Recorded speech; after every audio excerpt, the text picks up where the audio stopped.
Ladies and gentlemen, boys and girls, we proudly present our spectacular show of podcast magic and imagination full of Disney wonder, news, and pop culture. It's the Main Street Electrical Podcast with Jenn Dave and David Dollar.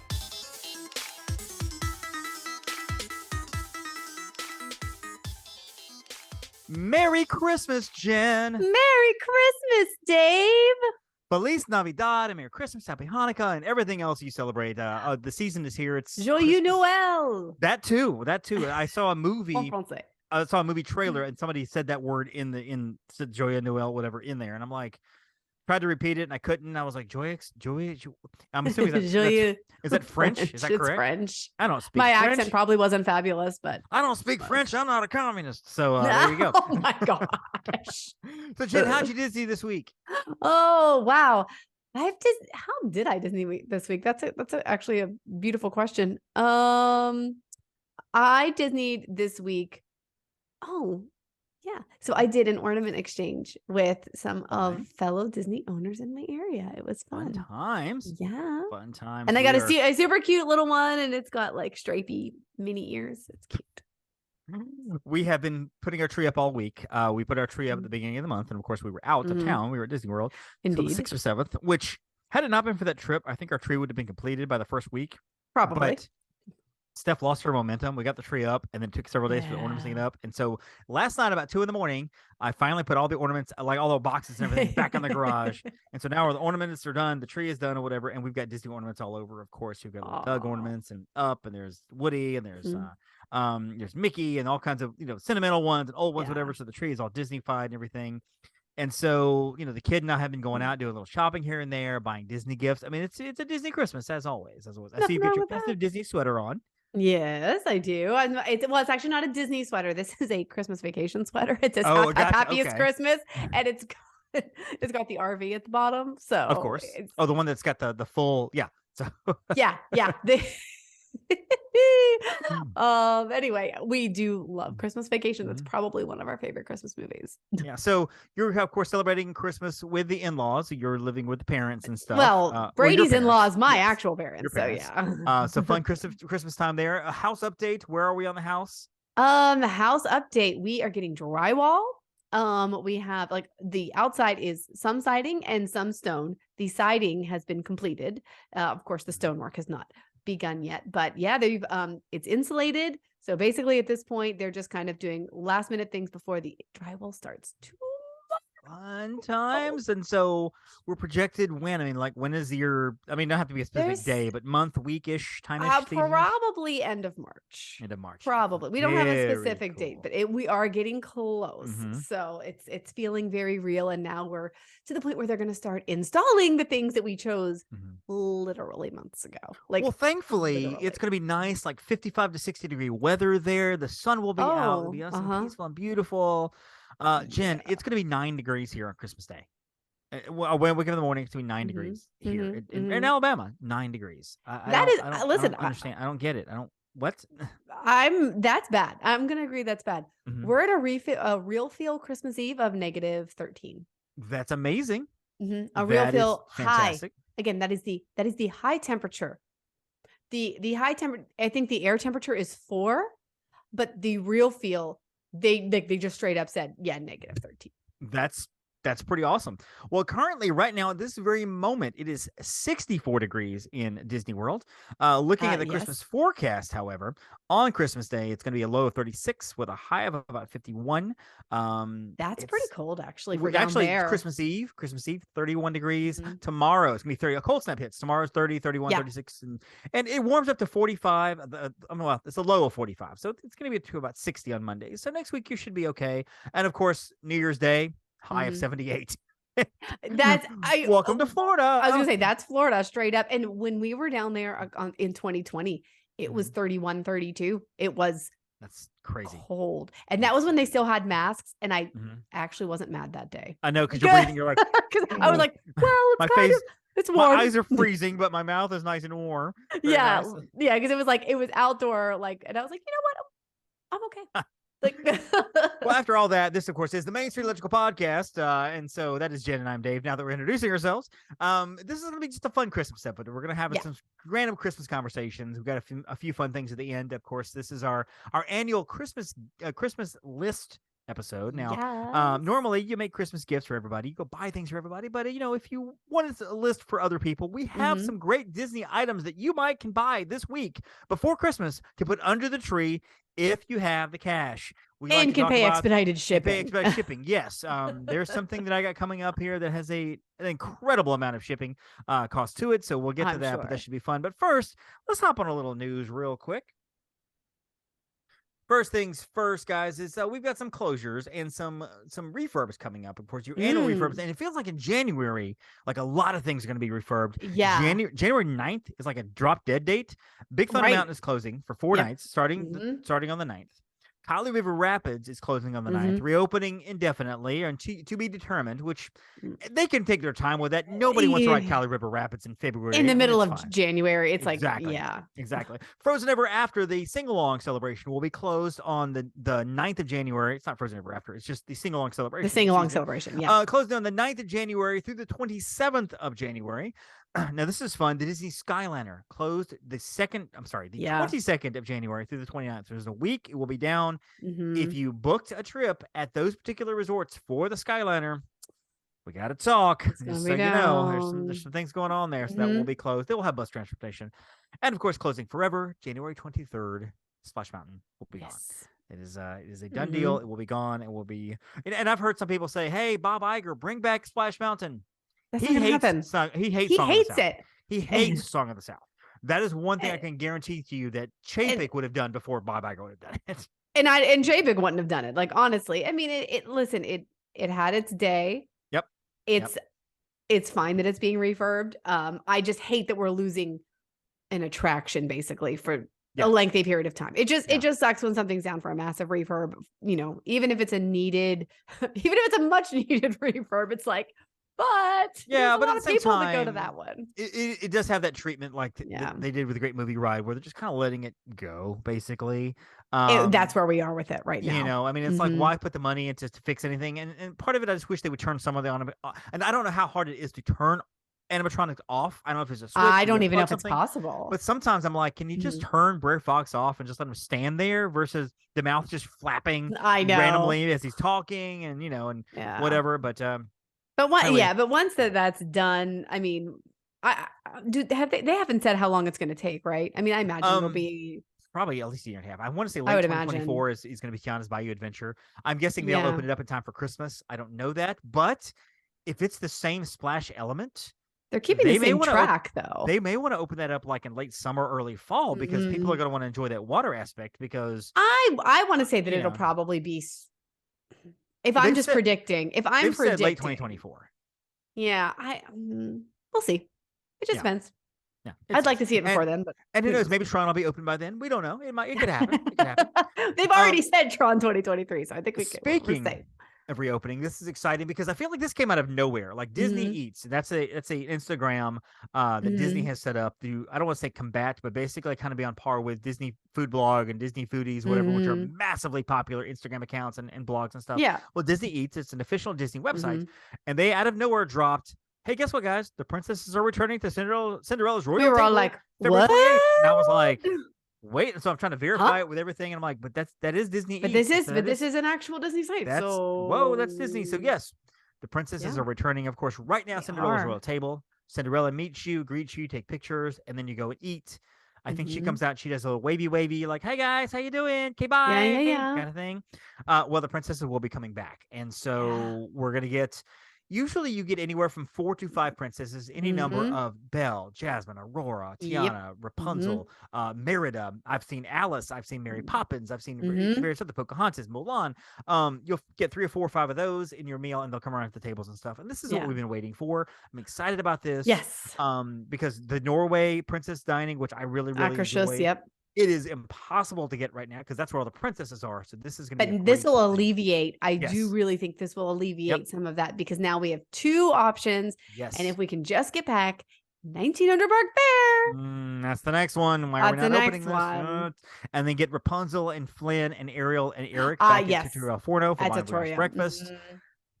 Are those the only two character meals we're kind of lacking? I believe those are the only 2 character meals that we are lacking. Now, the Crystal Palace is not open for breakfast yet, so we are still missing like that are missing meals. Right. times. Garden I'll say Girl's not meal open. times. Yeah, Garden for Girl's not open for breakfast. breakfast. Things like Correct. that, So we're still missing yeah. some times, but like the characters are back in general at the restaurants. So. That has to be a staffing issue, though. That can't be. I think that's a staffing issue. There's no way that's COVID. That has to be staffing and just not. No, I getting do the right believe staff in that's there. So yeah. But also Chef Mickey's character dining returning to buffet style in 2023 at the end of I want to say March. I didn't know so. it was a buffet. I actually was thinking it was, but apparently it was family style until now. It was But I think we had gotten the tease about that, and they've changed it. Like they changed Tusker House back. Yes, Tusker and House. They had changed Hollywood Vine? Okay. back, and Crystal Palace, I Palace believe, also did change that. back. But yeah, Chef Mickey's had been holding strong as a family. You're a family style girl though, right? You're like, bring me the food, correct? I don't mind family. It depends on what I want. Like it depends on what I'm going for. I prefer family style to buffet personally. Right. Like I'll do a buffet. It's fine. So Whispering Canyon was kind of your jam because they were bringing you the food. Because they just bring me the food. You know, with the rose petals around it and the glitter and the pixies, and they're like, I mean, yes, Princess, can we have it for you? Yeah, duh. See, I like the buffet style. I like going to get what I want. I like being able to load up a plate. Sometimes I'll grab 2 plates in one walk, and or kind of observing, going, all right, I'm gonna load up on this. I'm gonna get that later.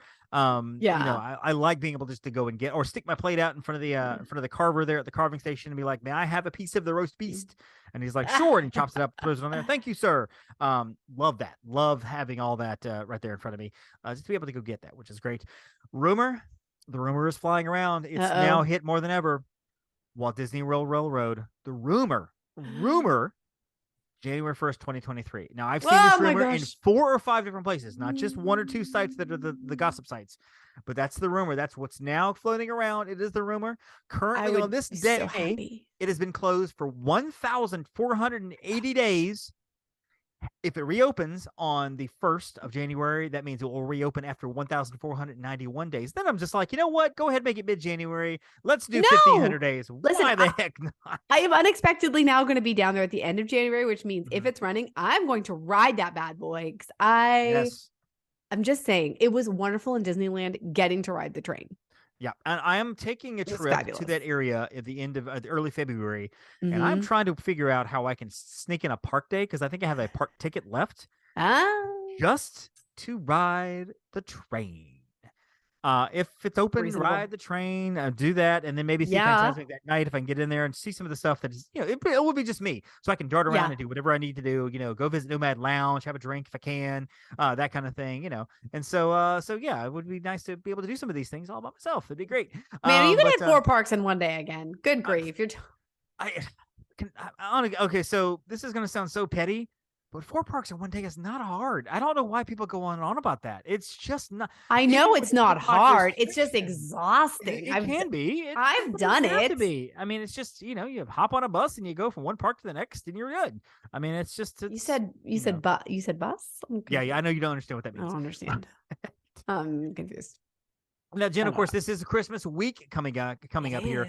Am I correct in saying that the Christmas week at Magic Kingdom is going to be featuring the fireworks and the parade that you would have gotten at the Mickey's Very Merry Christmas Party? Is that correct? That is actually correct. Yeah, awesome. Yeah, that's what's happening. I heard that, which is awesome. So if you missed the Very Merry Christmas Party, you get to have it with your regular Magic Kingdom admission. Of course, the trade-off is you're going to be with about 50 to 75,000 of your closest friends, all seeing the same parade versus 15 to 20,000. Correct. But yeah, so that should be fun coming up this week. It should be great. Having a good time there. Jen, have you seen Avatar: The Way of Water? I have not. Actually, the niece and nephews are coming up this week, and my parents would like to take them to go see it. Well, the oldest one, anyway. I may or may not go then. But I've heard it is beautiful to see. It is beautiful. It is beautiful. I've heard it is beautiful.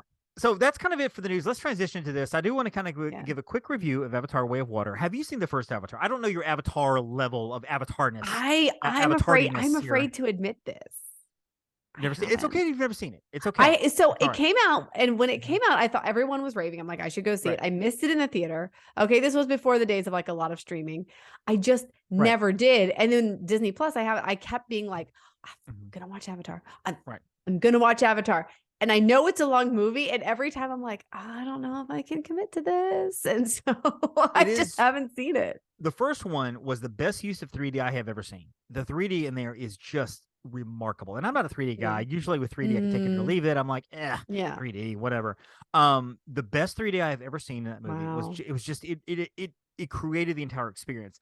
But I don't know what it's going to be like watching it at home. And I say that because I have not seen a second of Avatar that wasn't in Animal Kingdom on a ride since that movie came out. Like in 2008, I went to see it in the theater. I saw it one time. I was like, wow, that movie was just wait, it's 2008? I wasn't even in school. What the heck? It was crazy. What was I doing in 2008? But I haven't seen it since. So I wasn't like, oh my gosh, I'm not going to see this stupid movie coming out. I was ready to see Avatar way more.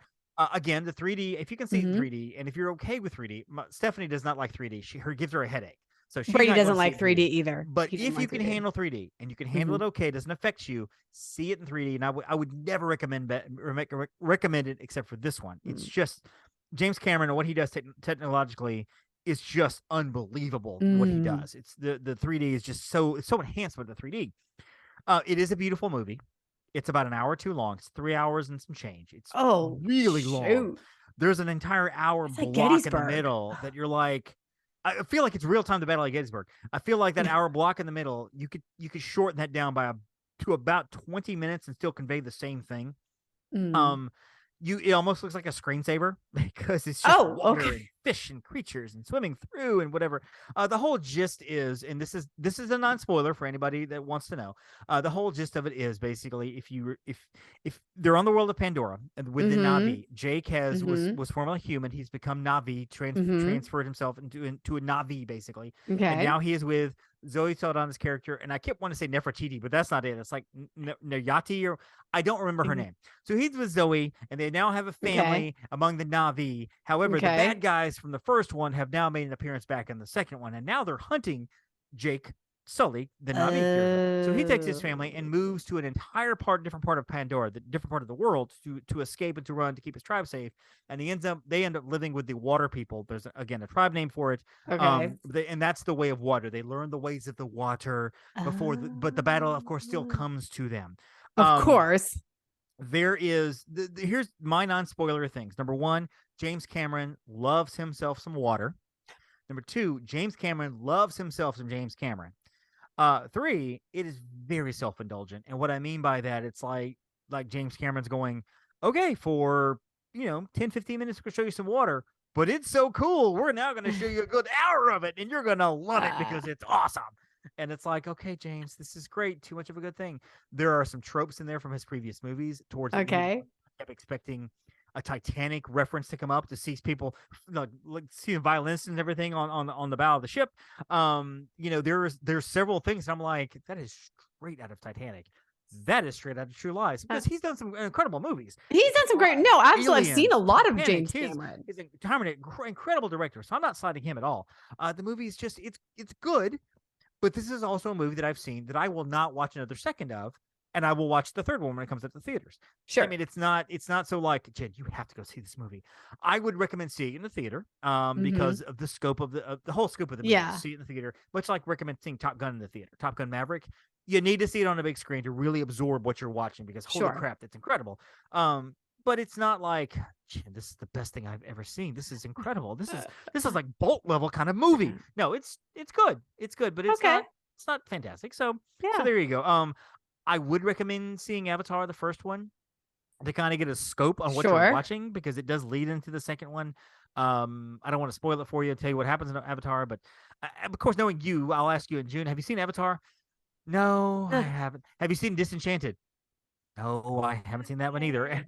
So, yeah, that'll be where we are. So, I mean, possibly. I've heard good things about Disenchanted. I just haven't seen it. Did you? Are you building like a theater in your new house? Because you really should. No, it's not too late. It's not too late. No. Build a new room in the house. I don't know. I can't expand the footprint anymore. We're done. Or build a new story. Just build a new, like a third story or a fourth story. Okay, or whatever. No problem. So Excuse me, can you just pull the roof off and just add another story real quick? You can do Yeah, that. no It's the problem. theater in the attic. So it is Christmas time, of course, as we mentioned several times. And in case you didn't know, Christmas comes on the 25th of December every year. And I don't know why that keeps happening. I look around, I'm like, oh gosh, Christmas is 5 days away. I didn't realize it was the 25th of December. I know, Holy right? crap. Every And year. so if you're still looking for gifts and you're looking for those gifts that are hard for people that are hard to buy for, and we know this, I mean, whatever, I'm hard to buy for sometimes. Sure. And you have a little extra cash in your pocket and you want to get somebody some Disney gifts, Disney themed Yeah. gifts that you're thinking, you know what, I really would like to get them this really cool something really awesome. We have a treat for you. We have kind of our little gift guide here, which I think is gonna be awesome. And so I want to start out with first of all, a Rapunzel statue. It's a Walt Disney Classics Collection Braided Beauty Rapunzel. And if you give me a second, Jen, I'm going to pull this up here. And I'm going to try to send this to you real quick so that way you can kind of see what we're looking at here. It's a gorgeous little statue of Rapunzel. She got the braided hair with the flowers in their hair. And let's see, it's sending over to Jan right now. And this is all in real time. There we go. Tell you a little bit about the statue here. It's a gorgeous little statue. So pretty. It is a tangled Rapunzel statue titled Braided Beauty. It's for the Walt Disney Classics Collection. 750 of these statues were made, sculpted by Jacqueline Peralta Gonzalez. It's got pewter legs, by the way. This came out in 2012. It originally was $165. And if you're thinking, oh, I can spend $165, $170 on the person I love for this, well, how about $2,500? Because that's what these statues are going for right about now. So yeah. Okay. So there's that. There is that. Also, great little prize here. In case you want to get an original 1955 Disneyland Park used train wheel. Now, this thing weighs approximately 166 pounds. It was featured in the original train from Disneyland 1955. I can't tell you if it was used exactly on the opening itself, but it was in fact featured on the train. And it's nothing simple, but it's just a plain, simple orange wheel. Now, the trick of this is it's $750 in shipping. So understand that this thing weighs 166 pounds. Oh my god! So this isn't like a little washer thing, whatever. Right. And you can get it on eBay right now for $13,700 plus $750 shipping. So you're looking at about $14,500, something like that. I think it's a good deal, Jen. I really do. I mean, this could be a great lawn ornament. It could be Display piece. I don't know what you do with it, but listen, Brady's a train guy. Like, he'd find something, I'm sure. You know what, though? I won't even tell him you're going to get it. I won't even say a word to him. Oh, wow. That's really nice. Get it. I think he might. It's like one of those car commercials where you bring out your beloved onto the driveway and there's a brand new Lexus with a bow sitting on top. And it's like, hey, guess what? I got you a Lexus and I just spent, $64,000 and didn't tell you about it. Yeah. So, one of those kind of things. But for the train enthusiast, I think this is also pretty cool too. And of course, this doesn't really help unless you have the pictures. And so I'll try to put these pictures online so people can see these pictures. But this is a Lionel train set, vintage Mickey Lionel train set. It's a pre-war Mickey Mouse circuit set. Came out in 1935. Wow. You see the pieces there. You've got the Lionel engine. You've got the Mickey caboose with the Mickey yawl. This is an old school Mickey from the 30s. You got 3 train cars there. They almost look like the boxes of animal crackers, the animal circus crackers. Yes. That's a great little set. It's got tracks on it. You can see the bottom there. There's 5 pieces of track, which is awesome. Brady would love $9,859. It's at an auctioneer site. So if Jen, that's actually honestly, that's not even bad for that because number one, trains are highly collectible. Number two, Disney is highly collectible, and especially pre-war trains. And I just only know this because I'm married to Brady. There you go. Yeah. There you go. I can put this in your hands and I can make sure that people see this and people know it. I mean, people know about it or whatever. So, and if you're thinking, you know what, I think I want something a little more personal, something more offbeat. I mean, yes, there's trains and yes, there's other things too, but I want something a little different maybe. What if you were able to present the person you love with Walt Disney's passport, his original actual passport? I'm not sure how it's legal to actually own. Well, I don't know how it's legal either. I'll be honest. But with you. Okay. So, but this is you can see there, Jen. You can see that it's a passport.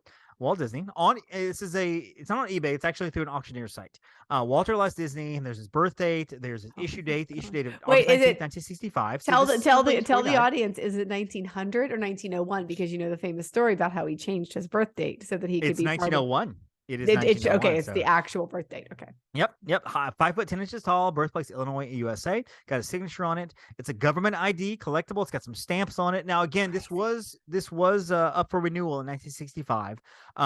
He passed away just not too long after that. I was So gonna this say, is yeah. likely. Well, that's Is his actually not been his last- last passport, because if it was He- up for renewal, he would have had to renew it. So yeah, apparently there's got to be one more passport. No, I take that back. This is the issue date. The issue date was 65. So this was So his this final was his passport. last. That was his last This was passport. it. Then This was it. I was And going to you- say, because they might have at that point. Did they return old passports? Maybe I don't know. I don't know. I don't even know if you can find any more passports around. I'll be honest with you, but it has a signature on it, which is pretty key. This one's going to come at you for about $28,680. Jen, I'll be honest with you. Quasi producer Heather is a massive Josh Tomorrow fan, but like us, she's also a massive Walt fan. She recognizes the importance of Walt. I think we could probably put our money together. I think this would be a great present for Heather. Maybe tell Heather not to listen to this part of the show. Oh yeah, okay. I think we could do. I think she really liked this. I really do. She would. I'm just saying. So you go ahead and write the check and just let me know how much I owe you. Oh, okay, yeah. I'll be on that.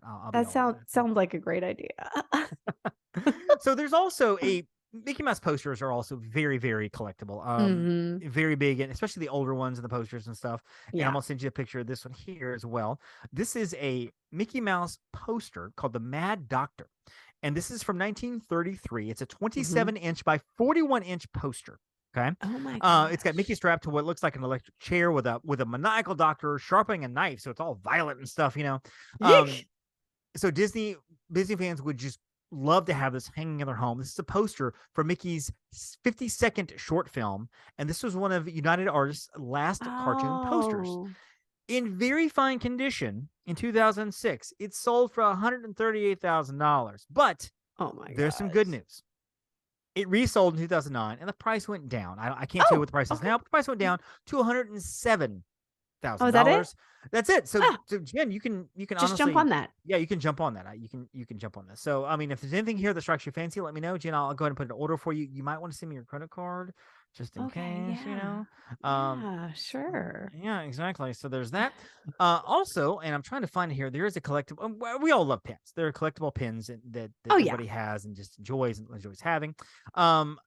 So Disney pins. Very collectible. Yes, very and I'll send you collectible. this picture, which is funny because we realized that I was sending pictures to myself and not to Jen. So Jen was not seeing the pictures themselves. I was like, yeah, that looks great. And I'm thinking like just the internet's lagging. And then after like number 3, and I was like, yeah, dude, I'm just like not saying anything. Like, so this is a pin with Boo in it from DisneyAuctions.com. And actually DisneyAuctions.com is written on the pin itself. Oh yeah. She's her purple monster costume. This was a Disney pin released as one of 15 different pins in a series during the Pinapalooza Disney Auctions event in 2005. Yeah, okay. Only 50 pins were made of each pin. They were all given out with other purchases and stuff. I own this pin. I have this pin. Somewhere in my my gosh. I have this pin. Pin value around $2,000, so not enough to send Campbell to You college or didn't anything. even but know. but really cool. I have this pin, which is really exciting. I think my that's gosh. fantastic. So 2 more here. And this one is kind of something fun here that I think that honestly I think that we could also go in and we could split this up. Really, I think we could. This is a fine set of Walt Disney cartoons and paintings. And it's an exceptional set of original Walt Disney cartoons, paintings on celluloid and backgrounds. And let me see if I can get this to you here. As soon as that comes up. And not to yourself. Not to myself. Yes, there we go. And you'll see in this little fine collectible here. Oh no, it's a private collection that's being sold from Beverly Hills.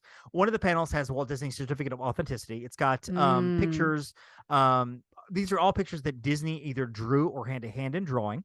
A pioneer of American industry, Disney, blah, blah, blah, blah, whatever. So it's all in there, and you see pictures. There's these are all from some from Sword in the Stone. There's Mary Poppins. There's Pinocchio up at the top, and they're just really cool. Dalmatians at the bottom. And it's an auction, so you can place a bid for it, but the starting bid is $29,000. So what I'm going to do, Jen, is I'm going to go ahead and put your bid in at 30.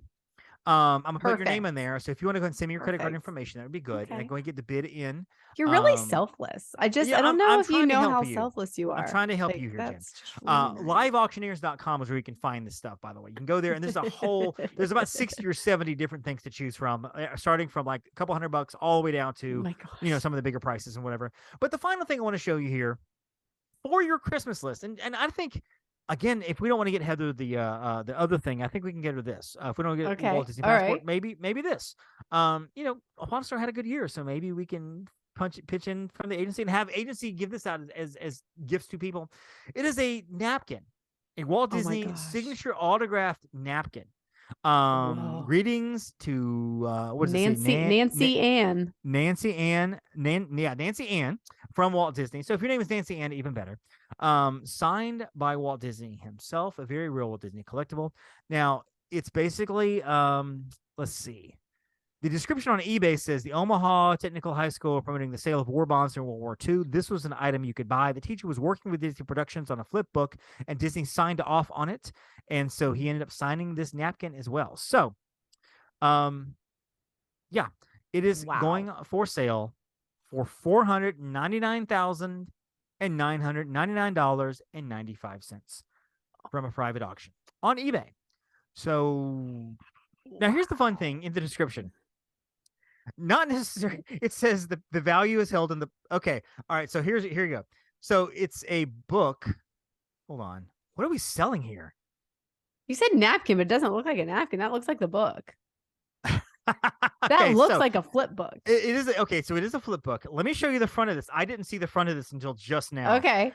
You know how in the 40s that Disney as a company wasn't necessarily the most politically correct thing. They had some cartoons of that you're looking at now. You're like, I don't know if that was probably not. don't know, maybe. Okay. Well, when you flip this book over and see the front of the book itself, let me tell you that this is, geez. All right, so basically, it says, I can't say it online. It basically just says that you should, the enemy of World War II, you should pretty much just assault them, pretty much. Just, yeah. It's got Donald Duck on the back, and it's like, I'm gonna slap one of my enemies. And it's a flip book. It's what it is. It's a flip book. And I actually didn't even see that it was a flip book. I thought it was just an autographed napkin or something. No, it's got authenticity.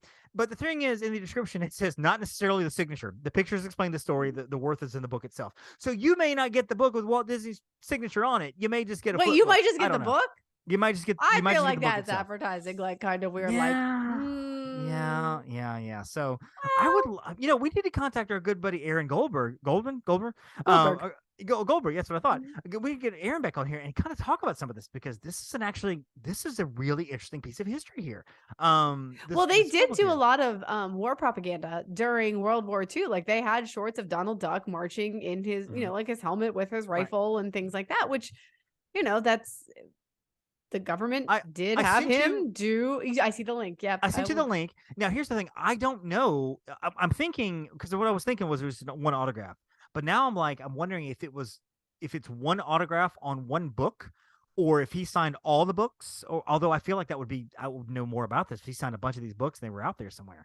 I think this is a flip book from the war, featuring different paintings and drawings: Pinocchio, Jiminy Cricket, Geppetto, Figaro, Dopey. And there's the authenticity on a letter there, signed to Miss Nancy Ann Cecilia from Omaha, Nebraska. There is from Walt Disney Productions. That's the authenticity letter of the book being real, and Walt Disney signed on the back. So yeah, for $500,000, you can have this book. Oh my gosh! Yes. Wow. Yeah, I don't think we can do any better than that. I really don't think we can do it. I mean, if we can find something that's over $500,000. But did you scroll down the pictures and see the last picture? I just did.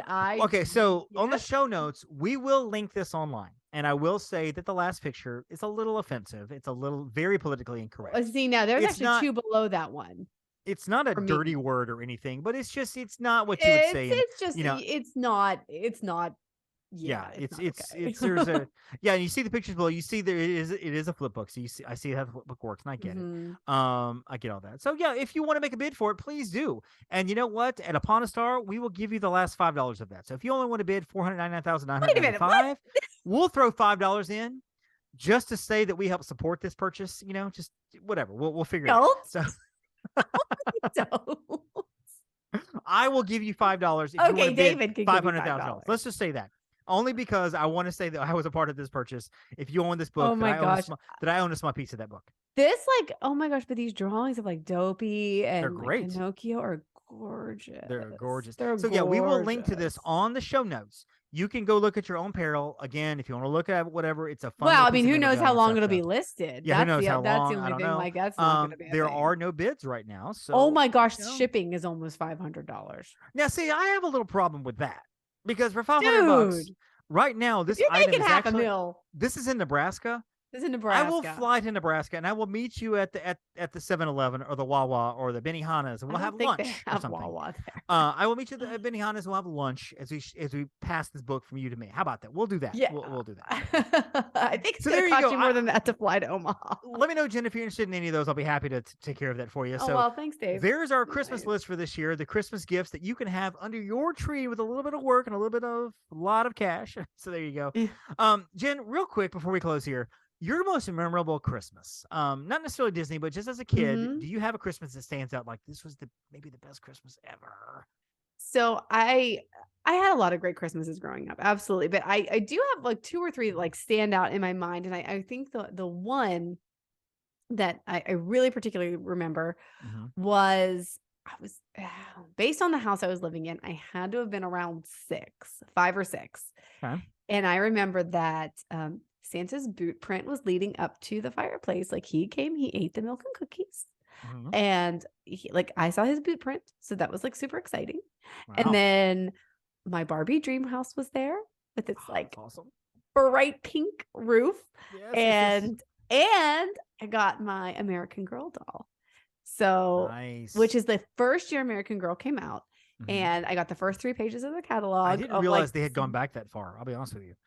Yeah, it's 1980. What would that have been? It was mid-80s. Yeah, and I got Samantha, and I got the first 3 pages of the Nice. catalog. Nice. Yeah, so with all of the outfits and all of the trunks, Mhm. so that was a really cool Christmas. I That's remember awesome. that. Yeah. So I think everybody has maybe 1 or 2 Christmases they remember that just stands out. Hopefully good and hopefully good things. But yeah, I right. remember when I was 7, I woke up, we were living in an apartment in Austin, Texas. I lived with my Mhm. grandparents and we went to the tree early in the morning, and there sitting in front of the tree was Boba Fett's Slave One ship. Oh my Okay. gosh. Not Boba Fett, by the way. My grandparents were great at buying ships. They were terrible at buying figures. So I had We Boba got the Fett's ships ship. though. The ship. I also had an AT-AT, a 1982 vintage Empire Strikes Back themed No. AT-AT. I still have it, by the way. I was gonna An say, do you AT-AT. still have it? Stood about 2 feet tall. You put your hand on the inside. You push the button, and it shoots shoots the lasers and everything. It's got space in the very front for two of the Characters? the characters, the pilots, the figures. It had a string that actually you could put a Luke figure attached to it on the bottom, which didn't come with Luke. Whatever. Fantastic. And they also had for me a Hot Wheels garage. And it was a Hot Wheels Oh. garage ramp that you could fold up into a little case and carry it with you as a case. But Oh, I also when you remember those. unfolded it, you put the car at the top and let it go, and it would come all the way down the ramp at the bottom. And as it came at the bottom, it would hit a little bell for the gas station, ding ding, as it went by. Yeah. Had all of those things in front. Again, my grandparents were terrible at buying figures, so instead of the Darth Vader with the lightsaber on the arm and Luke Skywalker and Boba Fett, because I had a ship, and Han Solo and Princess Leia, I got AT-AT Commander, which was helpful. I got TIE Fighter pilot. I got Cloud City pilot. I got Gamorrean guard. Nothing to speak of, but still, they did the best they could, which was great. Back when the Yeah. figures were like $3, So I remember that was a fantastic Christmas. That's so I cool. love that Christmas so good. As an adult, though, do you have one that kind of stands out? Like this is a best Christmas, Disney Christmas, I guess. Oh. Disney themed Well, Christmas. if we talk Disney themed Christmas, I would have to say it was. Honestly, this is going to be weird, but 2020, because we actually spent Christmas Day in Disney, which had been on our bucket list. We're Right. like, you know what? Whatever, we're going to do it. That's cool. Even though it was cold. Mhm. But Brady surprised me with a really beautiful set of Tiffany pearls, which was really exciting and amazing. Nice. And yeah. Nice. Like he saved up to get me some of those, and it would have been a rough year, So I guess instead of buying the $10,000 train set, he spent the money on pearls, which is really nice. So that Very was and I did of Good course. for him. It was a beautiful Christmas. We had a great time. So that probably stands out, and I know that was a recent one, and I've had many wonderful Christmases as an adult, but that one, of course, Disney wise stands out.